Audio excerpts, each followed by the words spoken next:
Elvis Lives here and your game source. I'm talking to my good friend Jay Bartlett. You might know him as the main man in Nintendo Quest, the 2015 documentary hit that is definitely still available out there. And if you haven't gotten a chance to see it, it's a great documentary.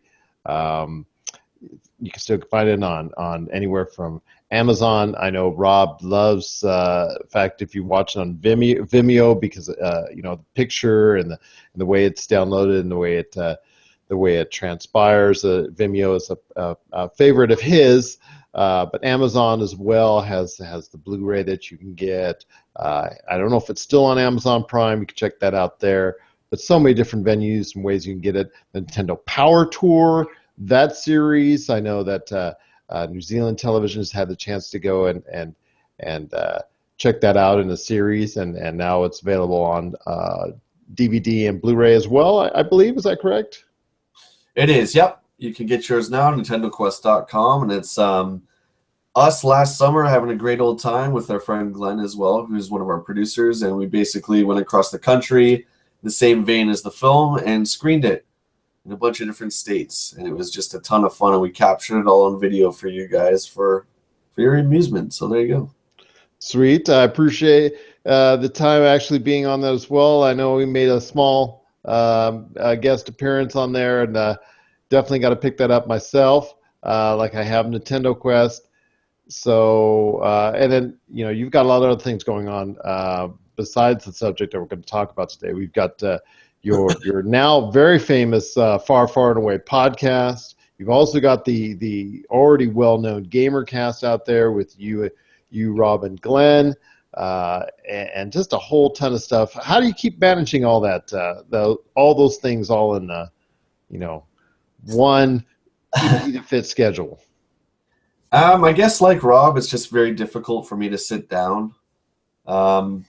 I love having fun and I love creating, and all the projects that I'm involved with are both. So, yeah, I just love to keep myself busy, I guess. And you have a little bit of a musical flair too as well.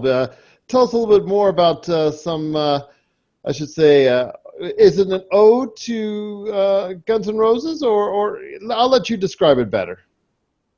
Yeah, it's we're called Rocket Queen. It's a tribute to Guns N' Roses. Now, a tribute is different than a cover band. So a cover band will play the songs. A tribute band dresses like them, acts like them, plays through the different eras of their career. Just so, I mean, the Guns N' Roses right now, the tickets are very difficult to acquire. So this is the next best thing. If you can't make it to that show, come see us. It's one of the bands that influenced me not only as a musician, but who I am today. I still remember the first day when I was sitting in my mom's basement and I saw Sweet Child of Mine, and it was just it just blew me away. I never seen anything like that. I mean, I think they're second only, in my opinion, to Nirvana for stuff that has changed me musically. So it made sense. We answered an ad, my friend and I. They were putting together the tribute band, and we tried out for it, and here we are now.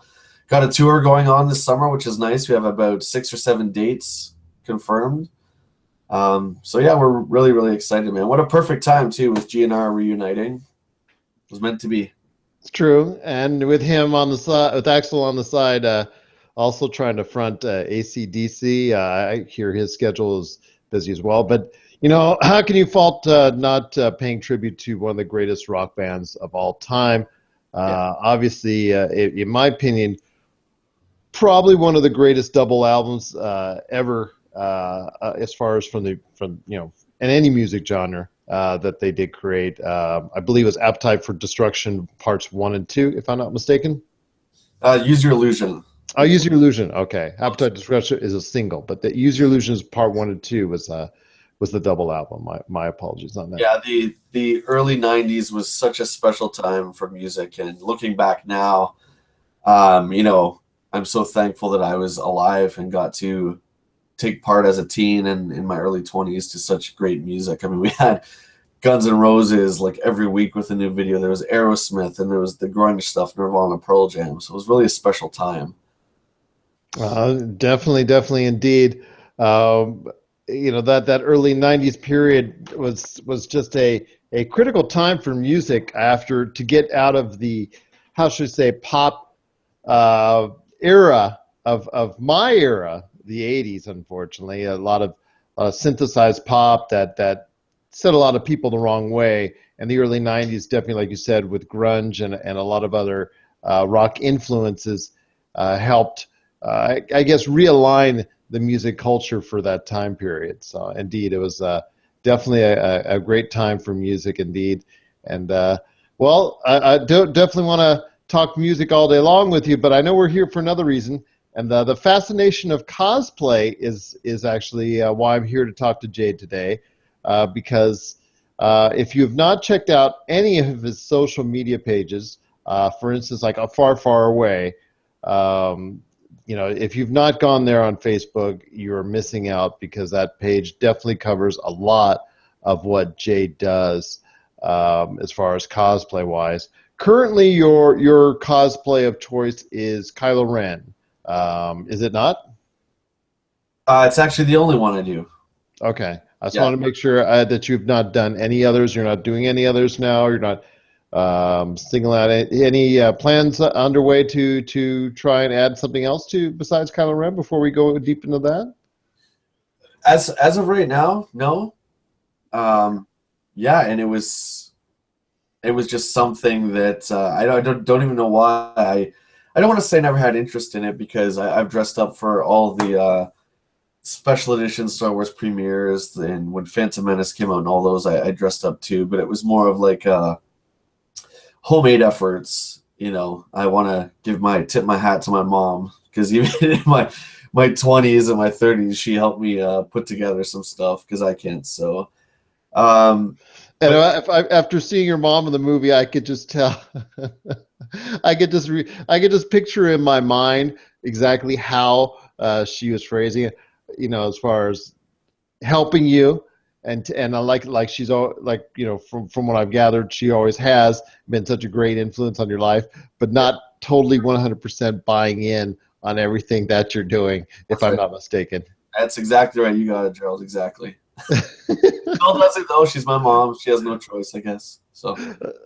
Same here with my mom. She doesn't know exactly why I do the things I do. She just says, "Okay, just do it. Just stay out of jail." But Yeah.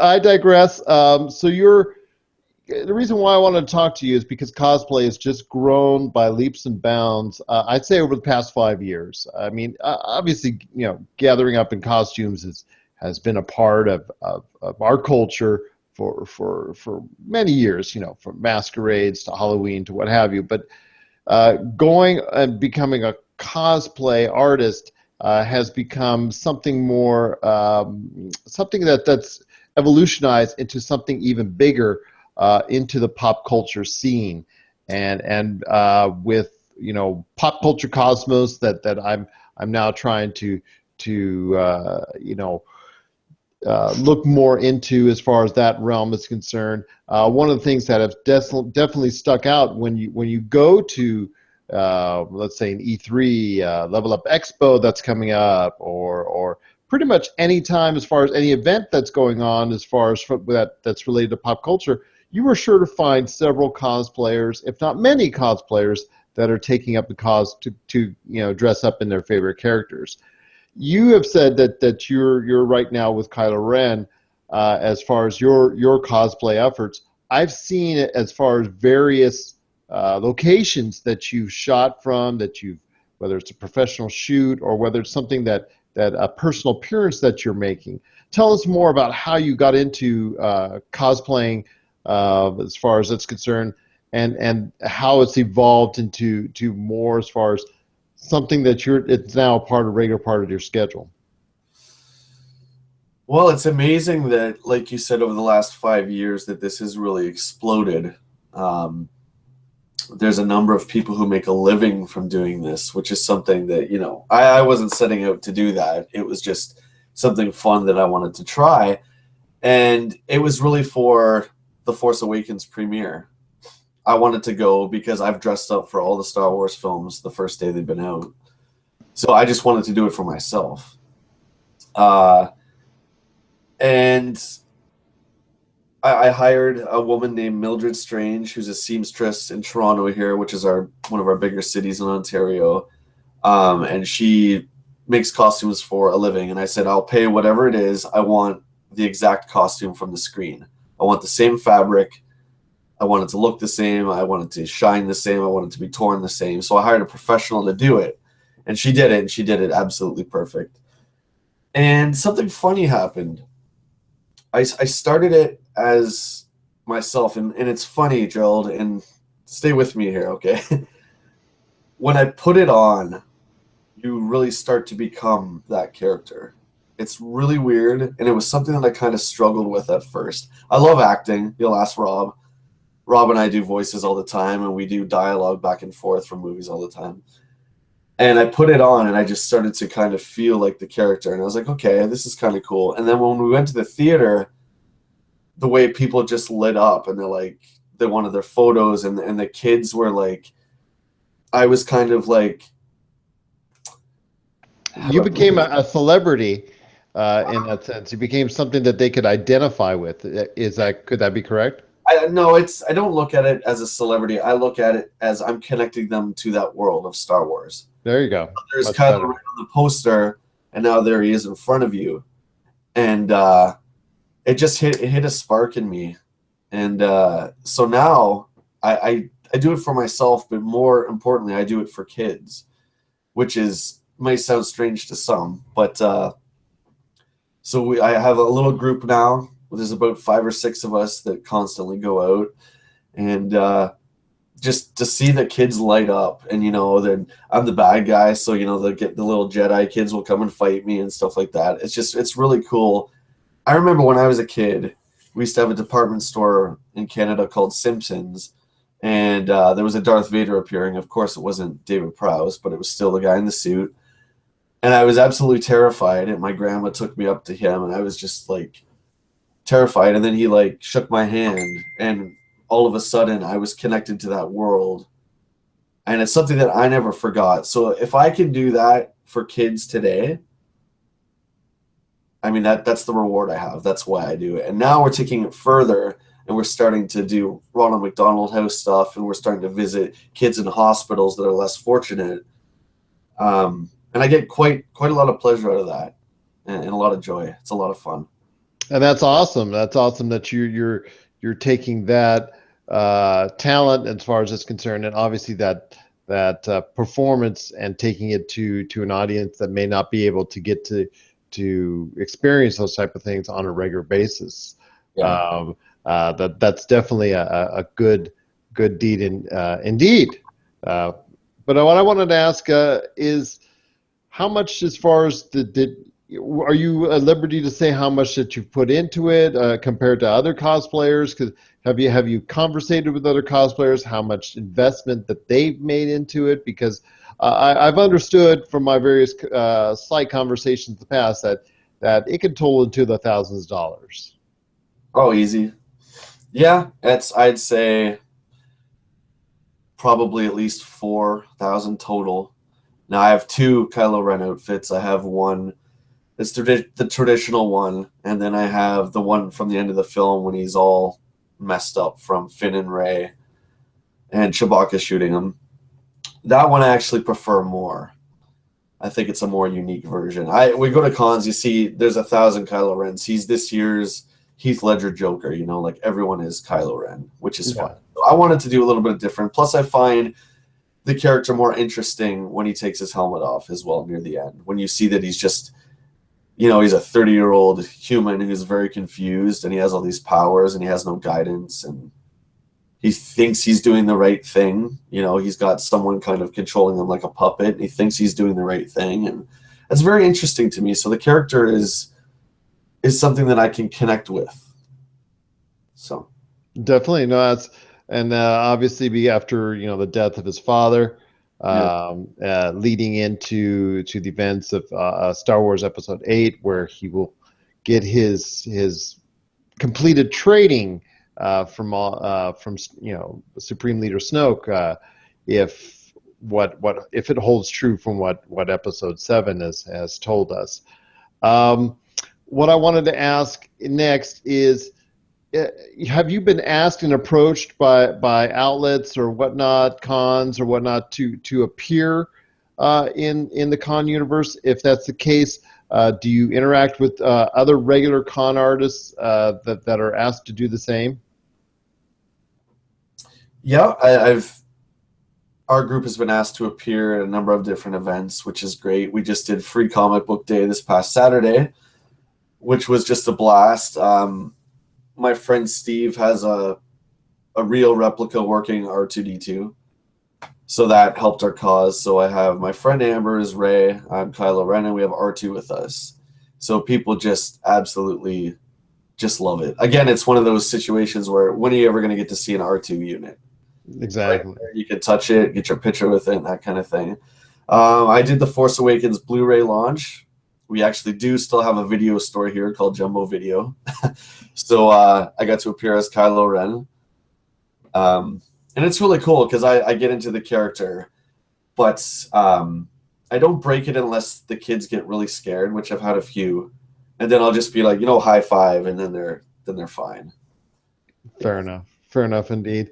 And in your travels to various cons and whatnot, have you, I guess, been able to ascertain as far as, how lucrative and how busy a schedule can get for a con performer if they're able to be fortunate enough to get within that pipeline?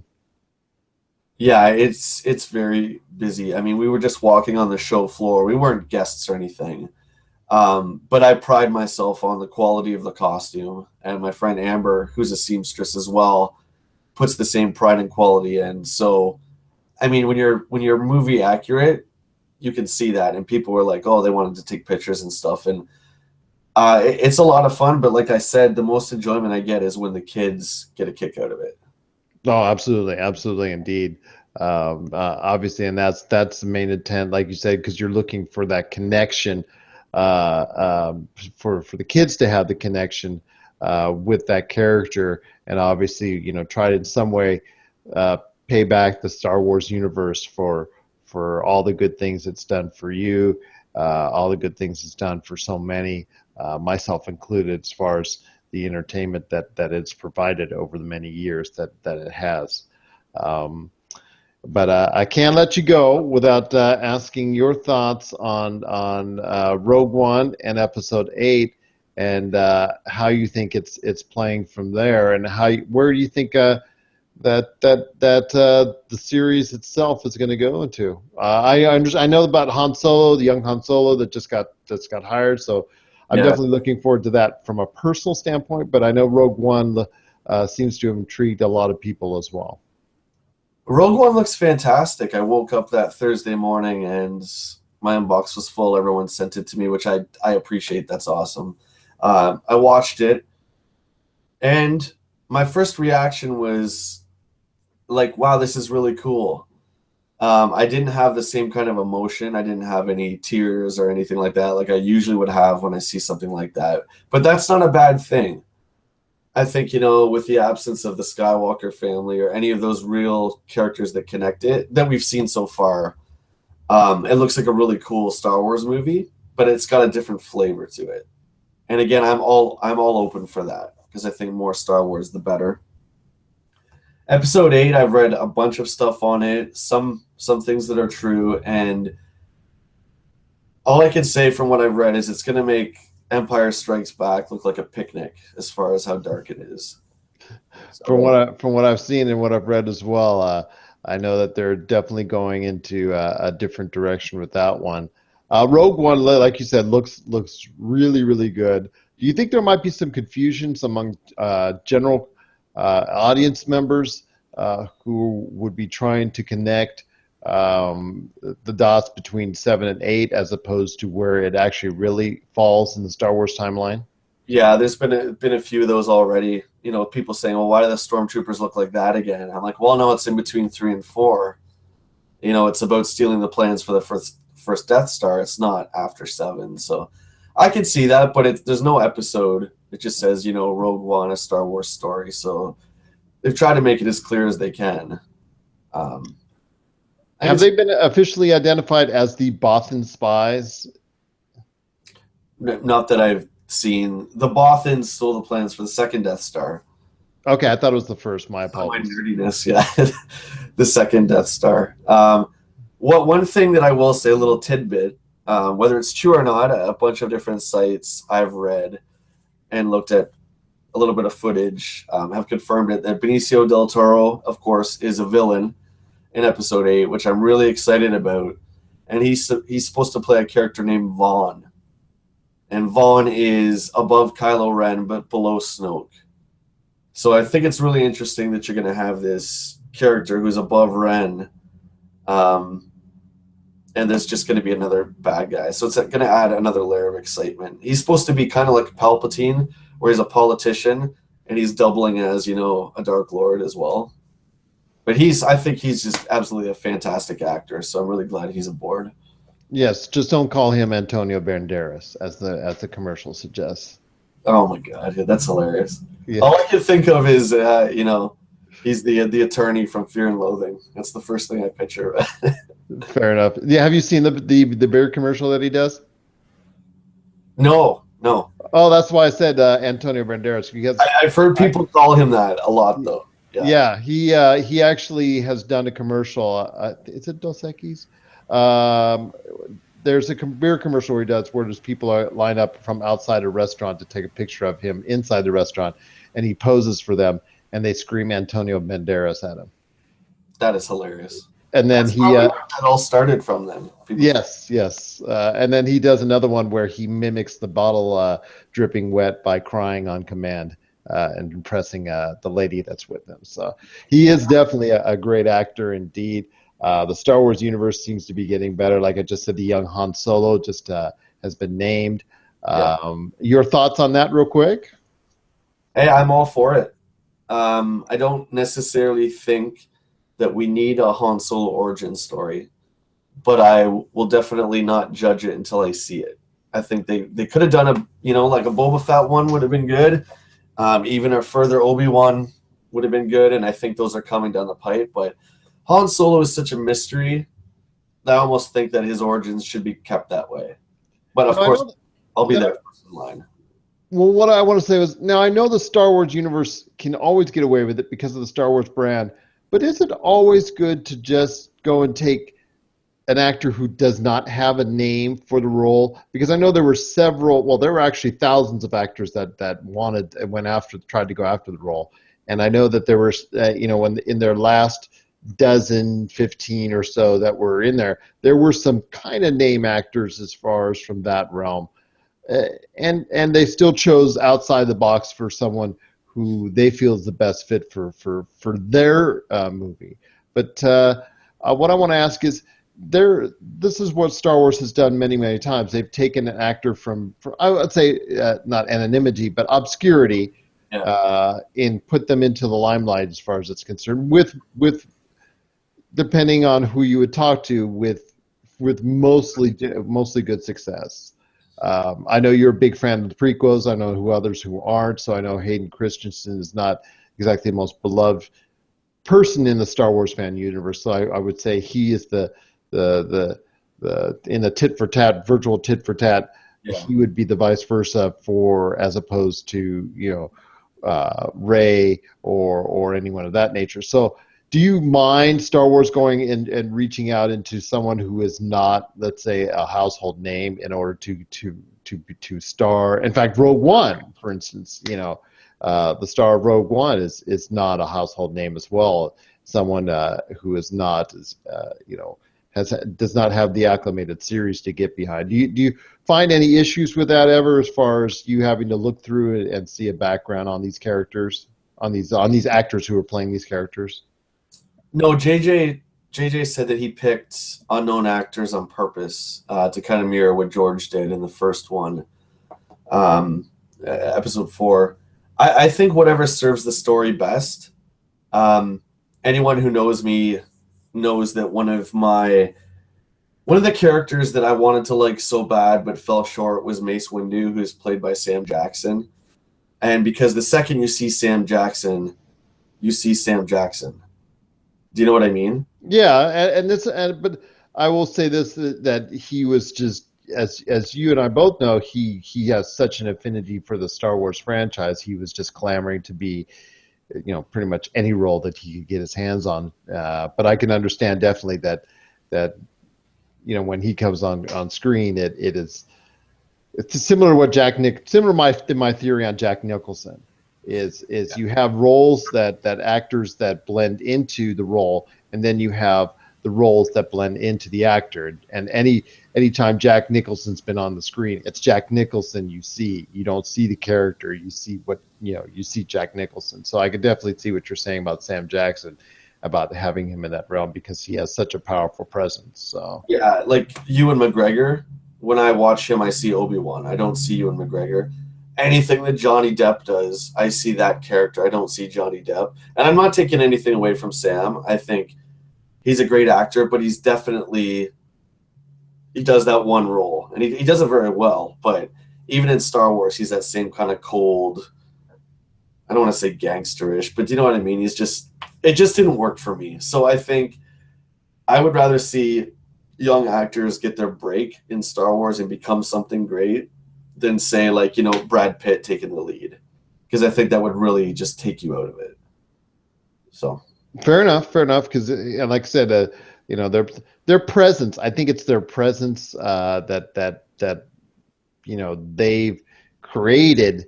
Unfortunately, restricts them from being able to blend into a character's role. So I yeah, can definitely agree with you on that end. So. Um, I appreciate you taking the time to talk to me about all your cosplay adventures. Anyone adventure in particular you wanted to give tell us a tale about, as far as it's concerned? Anything that sticks out in your memory as far as it's concerned? this past Saturday at the London Comic Con, we helped out at the London Library. We were at their booth for a while. Then when they shut down, we went to across the street to Heroes, which is our main comic book store in the city. There's a photo of me and a little Kylo Ren, a little kid dressed up as Kylo Ren. And he was really nervous about approaching me. I have the scar and all that, right? And I'm kind of like staggering around. And I'm like, come here, come here, come here. And he comes in and he's like doing this. I'm like, no, no. I'm like, read their minds. He starts to do this, and it was like the cutest thing. And then the kid, he just didn't want to leave, and he loved R2. And the joke was, the running joke of the day was, I've got Skywalker's droid. I'm going to lure him out, kind of thing. That was the joke of the day. So that particular kid who was dressed like Kylo Ren, it really stuck with me. And I hope that's one of the kids that takes that memory with them forever. So That's sweet. No, absolutely. And so no, that's actually a great story because it obviously, he is finding that connection that you once did when you were young, and met up with that Darth Vader in the department store many years ago. Um, any last thoughts on where your cosplay is taking to take you next? Do you have any confirmed dates or that you want to let us know about? no, we're getting our core group together. We are talking, and we're just in talks right now about doing a series focusing on each of us and why we like to do it. Again, we're just in the writing stages of that.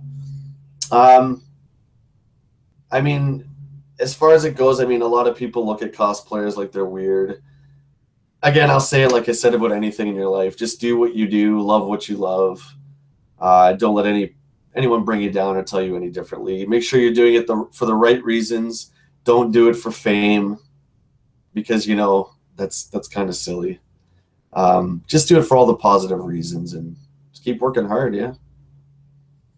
There you go. Absolutely. No, it's a great motto to live by, and obviously as a cosplayer, as a cosplayer that's now garnered some notoriety in social media with your exploits and obviously your performances.